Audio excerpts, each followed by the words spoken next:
साथियों, आज हम आपको बताने जा रहे हैं रघुराज प्रताप सिंह उर्फ राजा भैया, जो कि कुंडा से विधायक हैं। इनके खिलाफ एफआईआर दर्ज हुई है। एफआईआर दर्ज कहां हुई है? दिल्ली में हुई है। और किसने एफआईआर दर्ज करवाई है और कौन कौन से सेक्शंस के तहत एफआईआर दर्ज हुई है और जो सेक्शन दर्ज हुई है उनमें क्या सजा का प्रावधान है अगर दोषसिद्धि होती है तो, इन सारी बातों को हम आपको इस वीडियो के माध्यम से बताएंगे।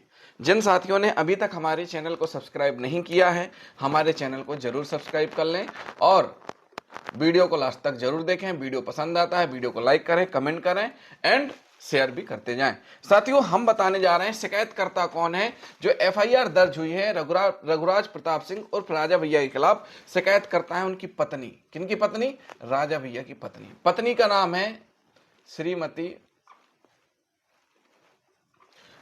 नाम है श्रीमती भानवी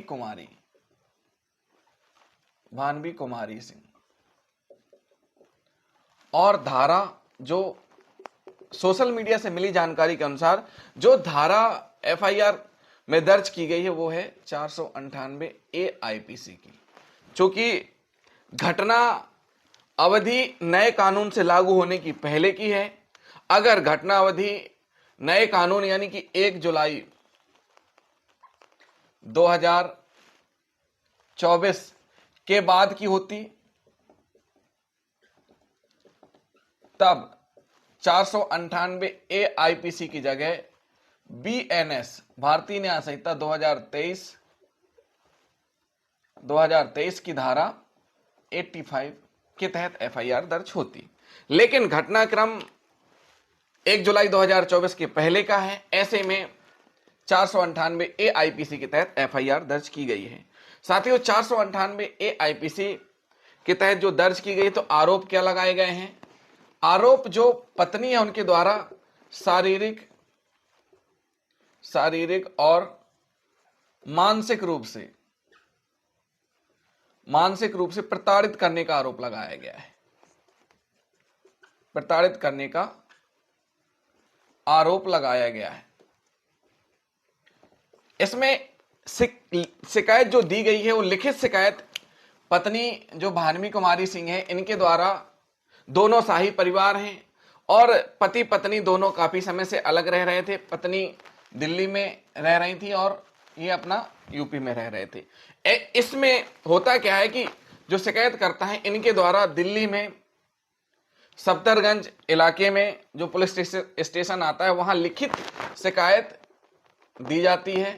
लिखित शिकायत में आरोप लगाए जाते हैं कि शारीरिक और मानसिक रूप से प्रताड़ित किया गया है। क्या किया गया है? शारीरिक और मानसिक रूप से प्रताड़ित किया गया है। और साथ ही साथ साथियों, शादी कब हुई थी ये भी हम आपको बता देते हैं।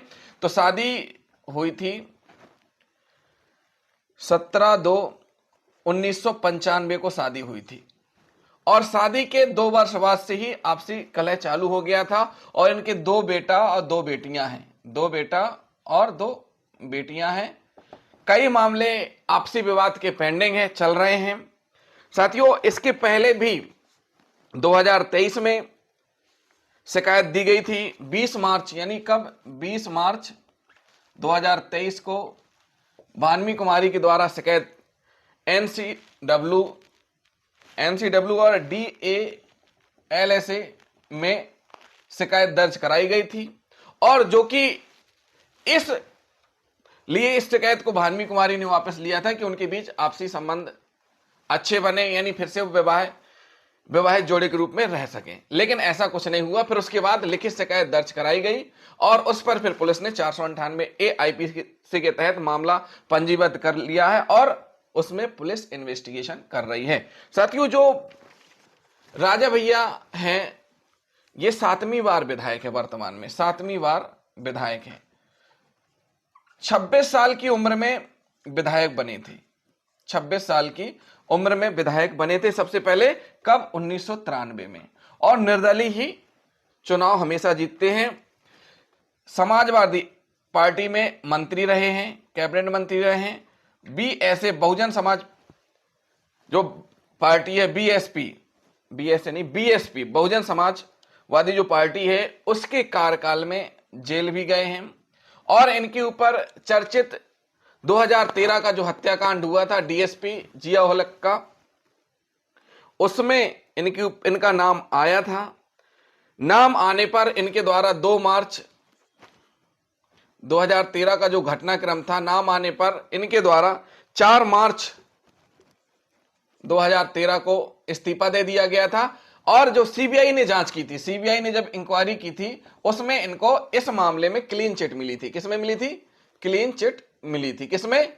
जिया उल-हक के हत्याकांड के मामले में क्लीन चिट प्राप्त हुई थी। सीबीआई के द्वारा भी क्लीन चिट इनको दी गई थी। अब साथियों थोड़ा जान लेते हैं कि जो 498 के तहत एफआईआर पंजीबद्ध हुई है, ये जो धारा है ये इसकी प्रकृति क्या है, यानी कि इसमें सजा का प्रावधान कितना है। अगर दोष सिद्धि होती है तो न्यायालय से कितनी अधिकतम सजा सुनाई जा सकती है, ये हम आपको इस वीडियो में बताएंगे। सबसे पहले जान लेते हैं साथियों, ये जो धारा है, ये धारा जमानती है कि अजमानती है, ये भी जानना बहुत जरूरी है। तो सबसे पहले साथियों हम आपको बता दें कि ये जो धारा है संज्ञेय अपराध है। 2 प्रकार के अपराध होते हैं, संज्ञेय और असंज्ञेय। तो 498 ए आईपीसी की धारा एक संज्ञेय अपराध है। क्या है? संज्ञेय अपराध है। और इसमें जो सजा का प्रावधान है, इसमें स्पष्ट रूप से कहा गया है कि सजा का प्रावधान 3 वर्ष तक का, कितनी सजा का? 3 वर्ष तक की सजा का प्रावधान है। कितनी? 3 वर्ष तक की सजा और जुर्माने का प्रावधान है। कितनी? 3 वर्ष तक की सजा और जुर्माना, 3 वर्ष तक का कारावास और जुर्माना दोनों का प्रावधान है। संज्ञेय अपराध ऐसे अपराध होते हैं जिनमें पुलिस एफआईआर करती है और उसके बाद फिर इन्वेस्टिगेशन करती है और बिना वारंट के गिरफ्तार करने की भी शक्ति होती है। साथियों एक प्रकार से यह धारा अजमानती भी है, अजमानती भी है और आशमनीय भी है। आशमनीय मतलब इस सेक्शन में समझौता नहीं होता है। आशमनीय का मतलब क्या होता है? जिसमें समझौता नहीं होता है। और विचारण यानी सुनवाई किस न्यायालय में चलेगी? न्यायिक मजिस्ट्रेट प्रथम श्रेणी में, न्यायिक मजिस्ट्रेट प्रथम श्रेणी की समक्ष सुनवाई चलेगी। अगर राजा भैया जो कि विधायक हैं, दोष सिद्धि होती है तो उनको 3 वर्ष तक की कारावास हो सकती है और जुर्माने से भी दंडित किया जाएगा। तो साथियों हमने आपको अभी करंट की सोशल मीडिया से प्राप्त जो जानकारी है वो बताई, जिसमें कि दिल्ली में एफआईआर दर्ज हुई है। दोनों ही परिवार शाही परिवार हैं। इस प्रकार से शाही परिवारों के बीच जो मतभेद पैदा हुए हैं, उस शिकायत में कई सारे ऐसे आरोप लगाए गए हैं। जो पत्नी है उनके द्वारा यह भी आरोप लगाया गया है कि जब वह 1998 में गर्भवती हुई थी उस समय भी पति के द्वारा देखभाल नहीं की गई थी। और उसके बाद यह भी आरोप लगाए गए हैं कि जो रघुराज प्रताप सिंह है यानी कि पीड़िता के पति हैं, उनके द्वारा पीड़िता के साथ मारपीट भी की गई और इसके लिए वो हॉस्पिटल में एडमिट भी रही हैं। क्या रही हैं? हॉस्पिटल में एडमिट भी रही हैं। यानी कब हॉस्पिटल में एडमिट रही हैं ये भी हम आपको बता देते हैं। 23 अप्रैल सोशल मीडिया से मिली जानकारी के अनुसार 23 अप्रैल 2015 को पति पत्नी में विवाद होता है और मारपीट की जाती, जिससे कि पीड़िता एडमिट भी रही हैं। तो साथियों ये हुई एक अभी की सनसनी घटनाक्रम जो हमें सोशल मीडिया से जानकारी प्राप्त हुई है। साथियों ये वीडियो हमने एजुकेशनल पर्पस से बनाया है। जिन साथियों ने अभी तक हमारे चैनल को सब्सक्राइब नहीं किया है, हमारे चैनल को जरूर सब्सक्राइब कर लें और वीडियो को लाइक, शेयर एंड कमेंट करना ना भूलें। थैंक यू साथियों।